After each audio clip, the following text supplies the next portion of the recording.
Welcome, everyone, to Funny Talks with Funny Fucks. I'm your host, Jorge Velasquez. Thank you all so much for being here. I know it's been a few months since the last episode aired, and if you heard the announcement I put out a couple weeks ago entitled Intermission, you know why. But the short answer is I just needed a break, and as I got back to comedy, I had a lot on my plate, and I'm just now getting back to this podcast. Since the last episode, I have been incredibly busy building a new comedy brand with my friend and co-producer, Brittany Bancroft. Through Craft Comedy, we will bring you the best comedians New Orleans has to offer to all your local breweries. Currently, you can find us at NOLA Brewing, Second Line Brewery, Oak Street Brewery, Skeeta Hog Brewery, Courtyard Brewery, and Zony Mash Brewery. And speaking of Zony Mash, y'all, we have a big event planned for New Year's Eve. We've got bands, we've got burlesque, and we've got comedy. So y'all make sure to save the date and ring in the new year with Craft Comedy at Zony Mash. I'll have more information on that and tickets available soon. But right now, let's get into this episode. And I just want to remind you all, we recorded this back in May. I've got Troy Duchesne. Troy and I hung out right before one of the Catahoula Hotel shows I used to run. And we talked about all the things we talk about on this show. He talks about how he got started in comedy back in 2018 by going to the Ave, a comedy club run by Mark Caesar, and how his jokes have evolved since then. And he also talks about his experience with New Orleans comedy shows, open mics, and venues, and what it's like traveling for comedy. We also talk about the importance of crowd work and what comedy means to us. So here it is, y'all. This is me and Troy Duchesne.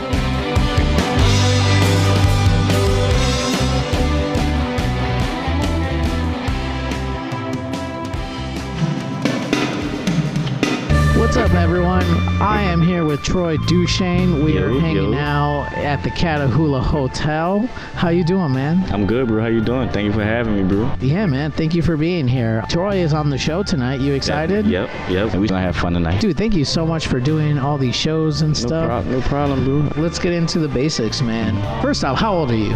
I'm 22. I just made 22. How long you been doing comedy? Going on 4 years. So since 18? Yeah. Hell yeah. All throughout high school, like I was like the class clown.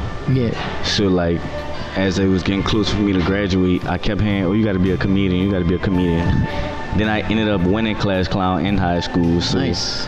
As soon as I graduated, I hit up Subtweet Sean me up because he was doing comedy at the time. He was a young comic at the time, so he was doing comedy. Mark brought him into doing comedy, so he told me to hit up Mark Caesar, and then Mark Caesar had a comedy club at the time, and that's how I got started. The Ave. The Ave, yeah, I remember. That was a really cool little spot, man. Was, I liked it. It was a small place, a small Intimate. audience, but they were hot. Yes. Like, they were always ready to laugh there, man. That's a fact. Shout out to Mark Caesar. Shout out to Subtweet Sean. Yeah, man. As long as I've known you, you've been Team Mark Caesar. I always see y'all performing everywhere together, man. Facts. Team Pisher Pants. Shout out to the whole team Pisher Pants. How's that been like?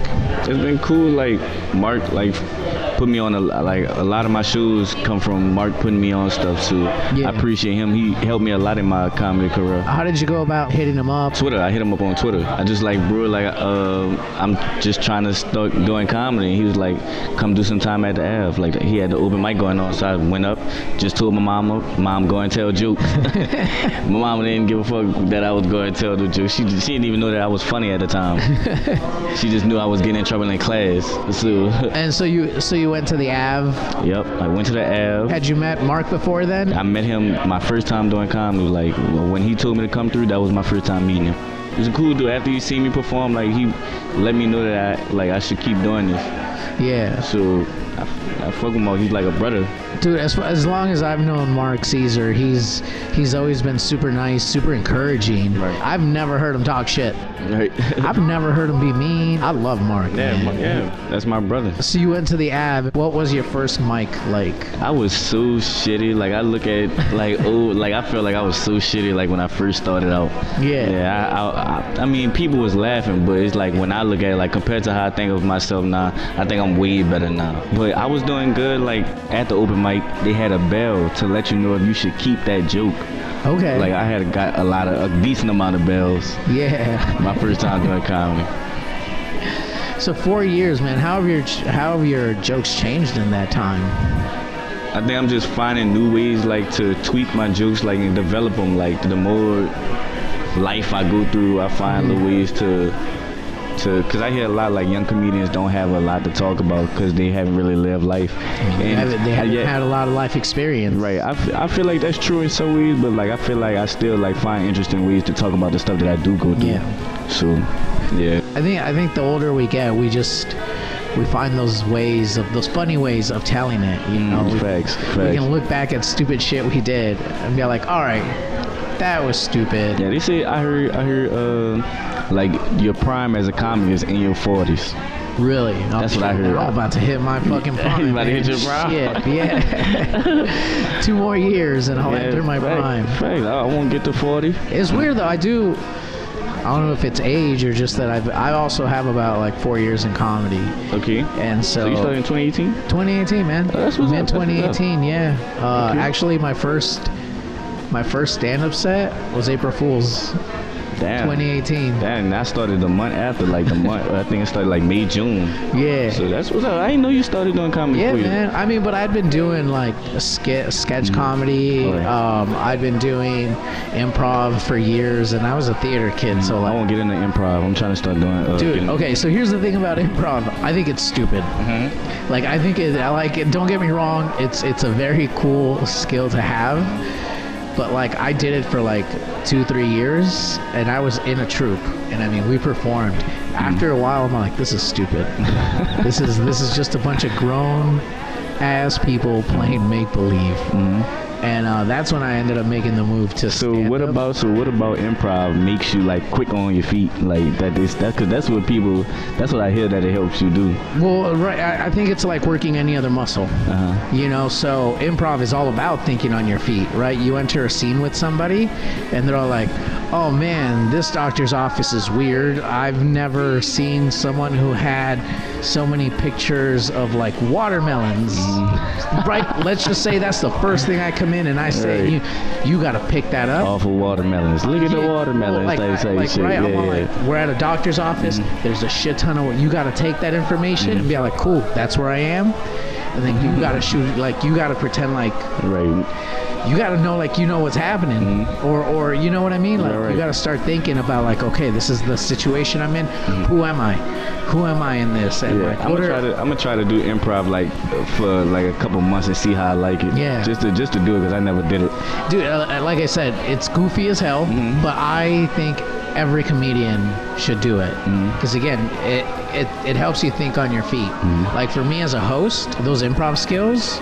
So glad I have them because I can think quick on my feet. You know, Right. if I get heckled, I can think quick and have something back at them. Or if a comedian says something and I'm about to come up, like I can think about things really quickly to like play off of things. You know, so it's really just about training your mind to think quickly. Right. I was just thinking about this the other day, like, cause I was like I said, I want to do improv, and my brother the type of person I say my brother is a former improv because this man, every time I tell him something, this nigga got a response, a quick response for every time I say something. So I find myself going back and forth with him, trying to be quick with him. I'm gonna just keep doing this. Like I don't like doing this with you, but I feel like you helping me in some type of way. Yeah, that's what it is, right? Like being able to just find the funny in something instantly and be like, boom, and shoot it back at them. Right. So like, I think it's a good skill to have, but I don't know, man. I couldn't cut it. I mean, I think I was pretty good as an improv comedian,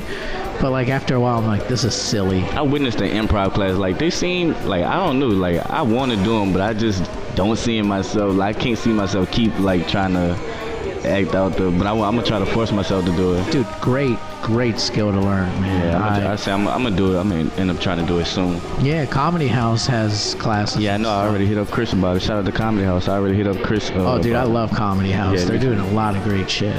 Does improv play a part in your comedy? Like, Slowly, I'm starting to like. I try to start read over my material like over and over and over, so I know it, yeah. and then like I could be able to like freestyle and do crowd work because I'm slowly getting more comfortable doing crowd work, interacting with the crowd. Usually I just get into my material and then I get off stage, but like now I'm starting to really have fun doing it now. Well, and I think you have to. The way I structure my sets is like, cool, if I'm doing a 10-minute set, I will put in about 7 minutes worth of jokes.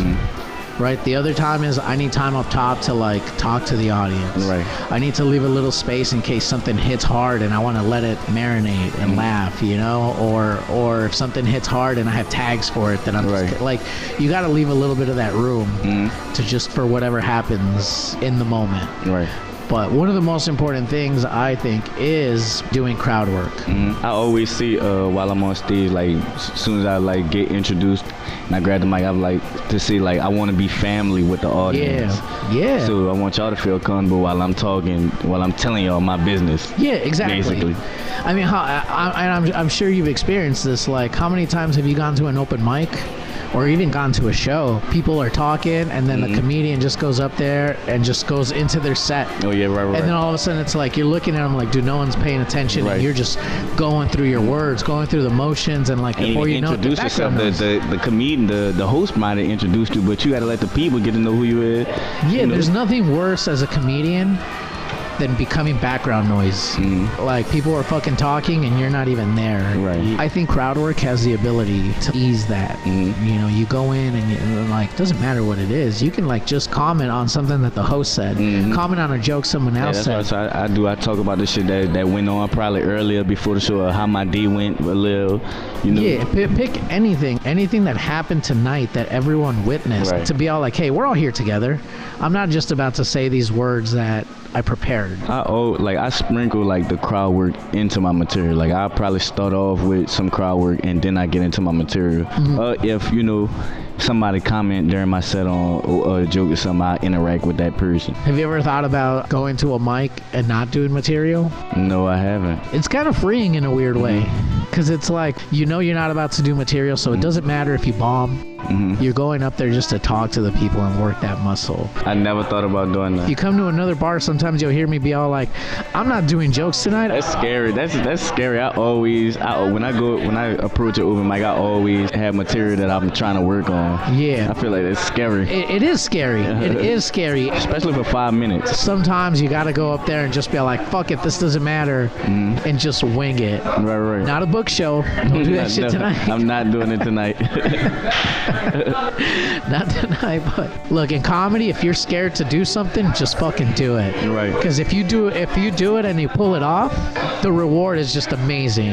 Yeah, it is. Because you already, like, that's how a comedian just told me, we was talking, it was like, you're naturally funny. So if you could just make go into an open mic with no material and you still, like, end up doing good, shit, that's what's up. Yeah, well, part of that is stage presence. Right. Right, like, and I think you have really good stage presence. Thank you. You're very charismatic. Like, on stage, you're very likable. The vibe you give off is like, I'm cool, I'm chill, man. Yeah, that's what it really is. Like, I really say all the time, like, I just be chilling. Like, I really do. I hear a lot of comedians say, well, not a lot, but I know Gary Owens, he don't really write material. Yeah. Like, he just freestyle his sets. Damn. That shit's hard, though. It is. That shit's... Now, I'm going to tell you, that right there scares me. Like I said, if it's a book show, I'm bringing my prepared shit. Cat Williams say he don't even go to mics no more.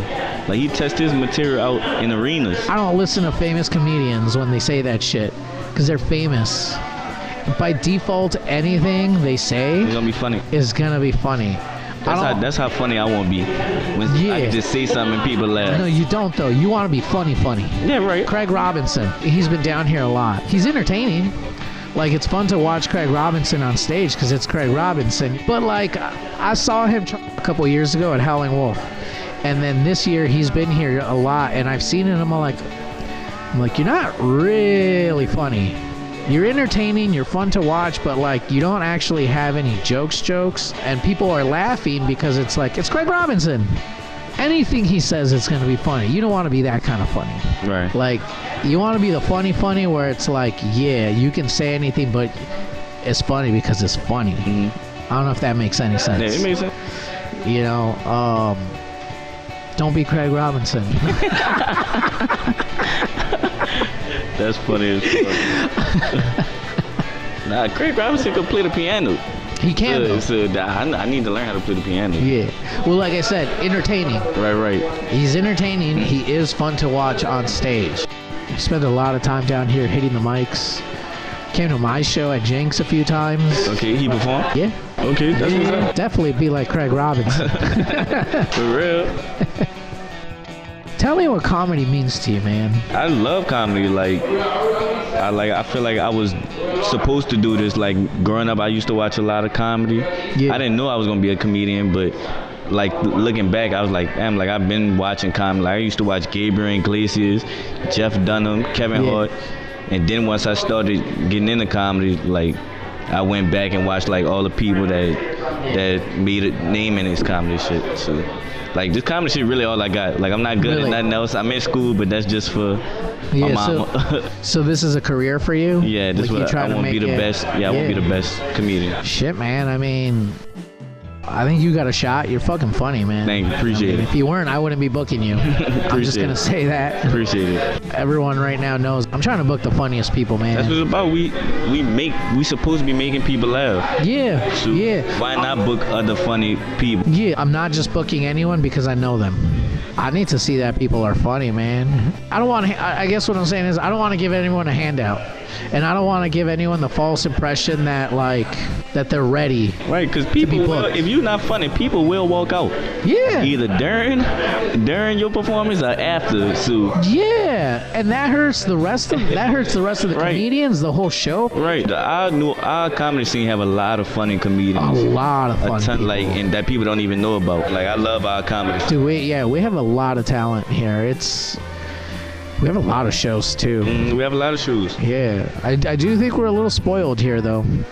Like, Shit, I'd rather be spoiled than fighting for time in another state. well, yeah. So like, I'm wondering why people don't go to mics like Honda Wanda or the Jinx on Wednesdays. And I started talking to comedians. I'm like, why doesn't anybody go to Honda Wandas?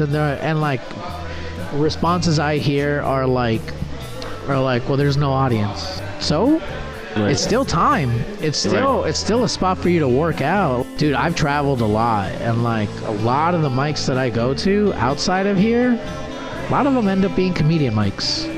And it's like, and I be trying to hit an open mic every night. yeah. Cause I was gonna go to Honda Wanda's the Thursday, but it was closed. So like, Oh yeah. I feel like I agree. People should go to get as much time as possible because that's the only way we're gonna get better. This is the only way. That's the only way. So we were talking about dumping your set and winging it. Bro, the Honda Wanda. That'd be the perfect place to do it. That'd be the perfect, especially if nobody there. Yeah. And if it's just comedians, like, dude, if you can make comedians laugh off of premises, you know there's something there. When there's no Catahoula Comedy Hour on Thursdays, I'm at Honda Wanda. Yeah. You was talking about, you just asking me, what does comedy mean to me? What do it mean to you? It's this thing that just enriches my soul, man. Like, I don't need money from it. I don't need recognition. Would it be nice to get money off of this? Yeah. Do I need it?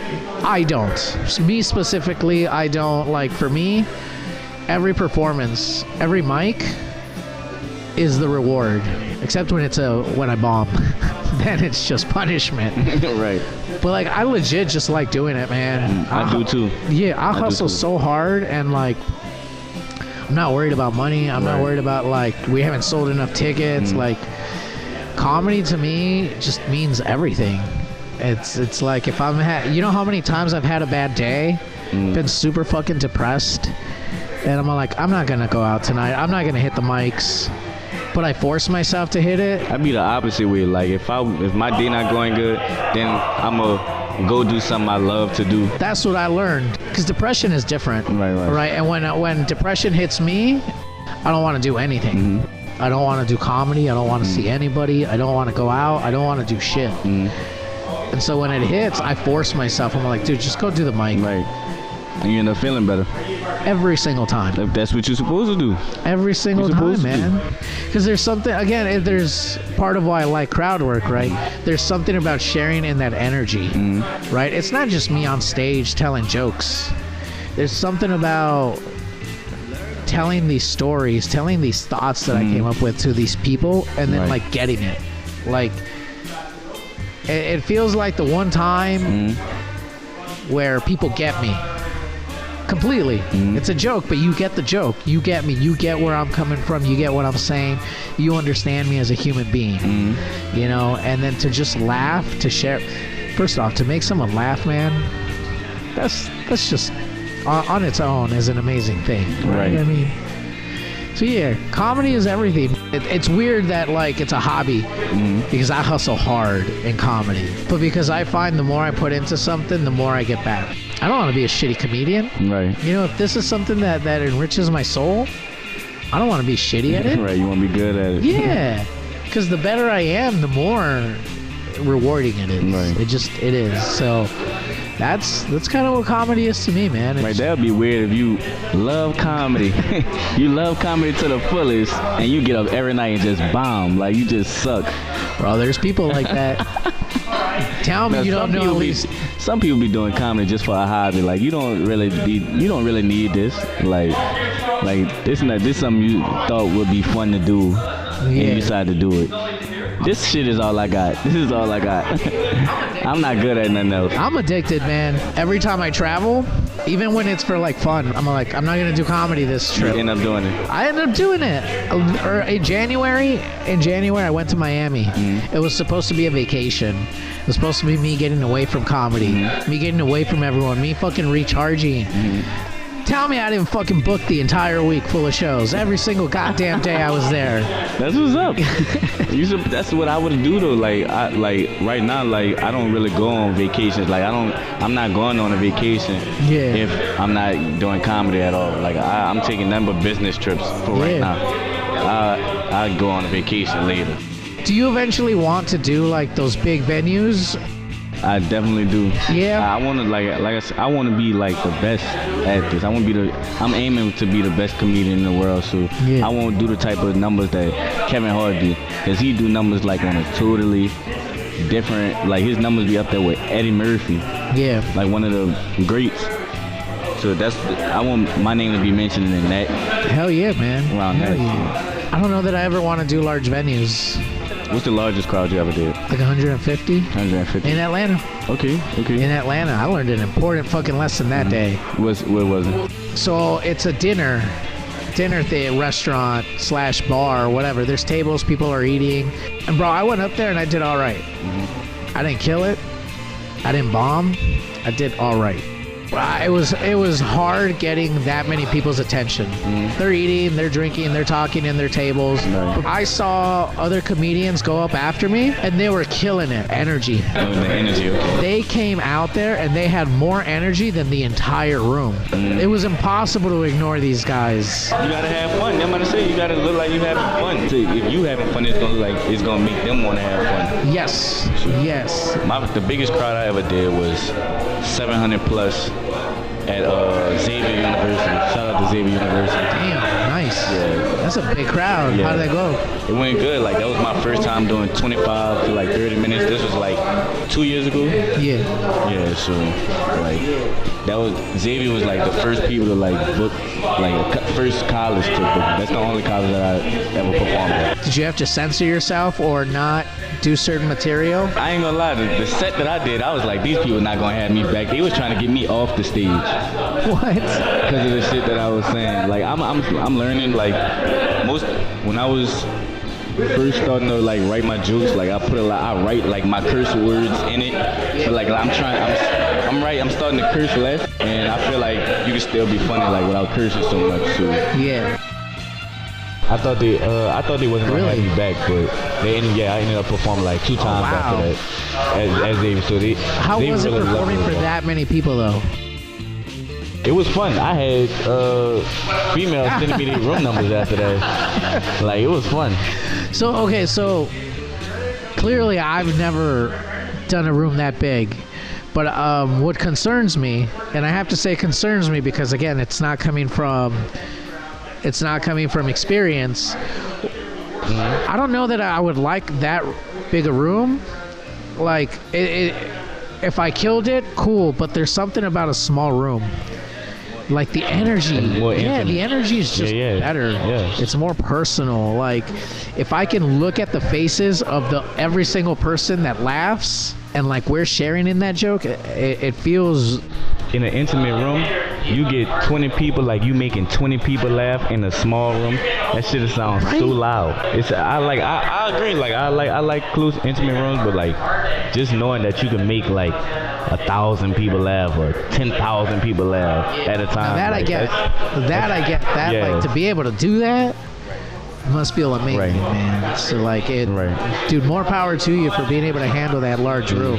That would scare the shit out of me for sure. Large crowds scare me. They don't scare me, they scare you. concern me. Like why all y'all Yeah, here? why? Like why all Why? 10,000 of y'all came to see me? That's kind of how I feel. It's like, why y'all here? Like, y'all are making bad decisions if you spend money to come see me. Right. You spend money, all 10,000 of y'all. I will say, though, I do hope I get that experience sometime. I want to perform at more colleges because my freshman year of college, I performed at their homecoming. So I went to my homecoming and I seen like who the comedians they had for our show, and I was like, damn, like this really like this look good, like this look fun. Yeah. Like I want to do this. And then that next year, I ended up being able to Hell perform yeah, at man. Xavier. Hell yeah, dude. So yeah, That's that was fucking fun. dope, man. Congratulations on that. Like I said, that must have been Thank you. fucking scary. Or at least it would have been for me. Yeah, I'm nervous. Really? before Still? every show, though. Yeah, I'm nervous. Still, before after every 4 years, you still get nervous? Yeah. For real, like I'm How nervous come? before every What goes show. through your head? I don't know. It's like I really want to do good. Like I'm supposed to be. My job is to make y'all laugh. So if y'all like, and I'm my hardest critic. Like I've been starting to record myself, and I watch myself a lot lately. So I'm just like, damn, I could have did this better. I could have, even if I did do good, like I did the feature Friday over Comedy at House? Yeah. at Comedy House, and that was like I did 30 minutes a couple of times, a few times, and after getting it back, I was like, I don't know, I think I could have did better. And then I watched it a couple of times, and I was like, maybe I did do good. So I'm just my hardest critic, so that's I why think I'm nervous. that's a lot of us. So right now, you've done large rooms. You're getting booked all over the city.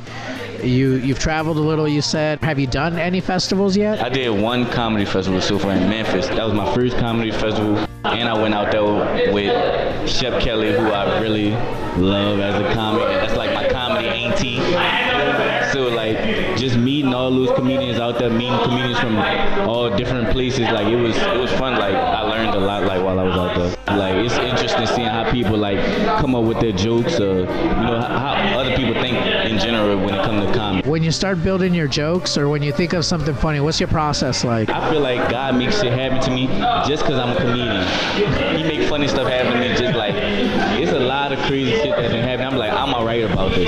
Yeah. So like, I write on a situation, and then slowly, like if I'm working it out, or if I haven't been able to work it out at a mic, I just come up with different like tags or different lines that I want to see to go with that joke. I've noticed you're more of a storyteller. Yeah. What do you like about that? I feel like that's my favorite way to tell jokes. Like I like telling stories. Like when I was young, I used to write like little stories. I thought I was gonna be an author, but then like now that I'm a comedian, that's like the only way that I really know how to write jokes. So you're still writing.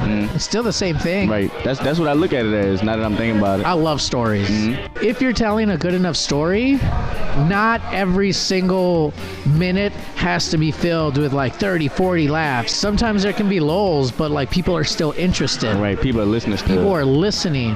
When I'm on stage, I was saying, I was thinking to myself, like, I got to get more comfortable with it being quiet, because maybe when people being quiet, maybe they don't need to laugh at everything. Not maybe that they don't need to laugh. It's not maybe that it's not funny. Whatever I said was not funny. Maybe they just listening. So I feel like I've been telling myself that I got to start getting comfortable with it being quiet. You have to be. You have to be. Because as long as they're not talking, they're listening. That's when you know they don't give a fuck. Right. I'll be scared of silence. That's why I try to make, like, when I'm writing, I try to make every line. I don't know why. Like I try to make every line. I want them to laugh almost every line at everything that I see.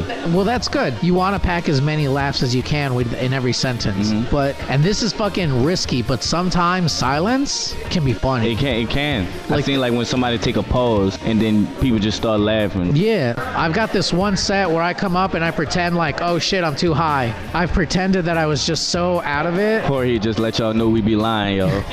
That's basically what he just let y'all know. We don't be lying. He just be pretending sometimes, yo. Sometimes. Sometimes. Oh yeah, dude, I'm never as high as I say I am when I'm Right. on stage. Right. But yes, silence is risky. It is. But if you do it right, It's gonna be funny. it'll be fucking funny, man. We just need like 10 more minutes. What do you want to talk about? Anything? Anything else you want to ask me, bro? It don't matter. Anything. This how much Jorge don't know me, yo. He don't even know what to ask me. Bro, I don't. Like, that's the thing. Like, I know you, but I don't know you. Right. That's one of the hardest things about podcasting. It's like that with a lot of comedians. Like, I be at school so much, they don't really get to see me on the comedy scene except for like during the summer. So I'm still really meeting a lot of comedians. So what you got planned right now, man? I've been out for the summer for like a week, so I've been hitting the open mic since I've been in the city. I'm focusing on my comedy special. I'm getting my material together for my comedy special in August. Where are you doing that? Cafe in Istanbul. I'm doing 2 shows, 7 and 9 p.m. That's all I'm gonna be traveling this summer.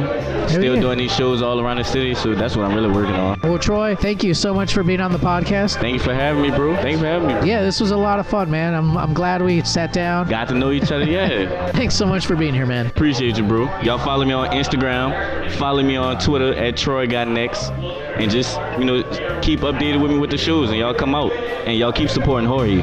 Thanks, dude. Keep supporting Jorge, y'all. All right.